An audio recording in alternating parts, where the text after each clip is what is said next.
శివలింగాన్ని కాపాడిన భక్తుడు తన ప్రాణాలను సైతం లెక్క చేయని భక్తుడు. ఒకరోజు ఋషులందరూ శివుడికి ఘనంగా పూజ చేస్తూ ఉంటారు. అప్పుడే కన్నప్ప వస్తాడు. కన్నప్పని చూడగానే ఋషులందరూ ఒకరితో ఒకరు మాట్లాడుకుంటూ, అబ్బా వచ్చాడ్రా వీడు పూజ మొదలెడతాడు అని ఎగతాళిగా నవ్వుకున్నారు. ఇంతలో శివుడు ఒక సంకల్పం చేశాడు. వెంటనే దేవాలయమంతా కదలడం మొదలైంది.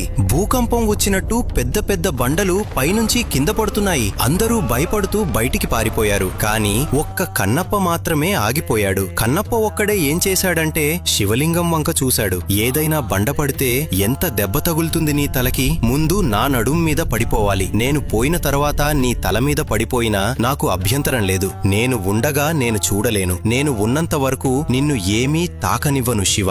నిన్ను నేను కాపాడుకుంటాను అని తన నడుము శివలింగం మీదగా ఉంచి చేతులను అడ్డుపెట్టి వంగి నిలబడ్డాడు. రాళ్లు పడుతున్నా, దుమ్ము కురుస్తున్నా అతడు కదలలేదు. ఆ నిజమైన భక్తిని చూసి శివుడు ఒక్కసారిగా దేవాలయమంతా నిలబడేటట్టు చేశాడు. అంతా నిశ్శబ్దంగా మారింది. ఏమైతుంది అని ఋషులందరూ గబగబా లోపలికి వచ్చారు. కన్నప్పను చూశారు. అక్కడ కన్నప్ప తన శరీరాన్నే కవచంలా పెట్టి శివలింగాన్ని కాపాడుతూ నిలబడి ఉన్నాడు. వాళ్ళకి అర్థమైంది, ఇది కన్నప్ప, మనది కాదు పూజ, ఆయనది పూజ. ఫ్రెండ్స్, శివయ్య ఆశీసుల కోసం అందరూ ఓం నమః శివాయ అని కామెంట్ చేయండి.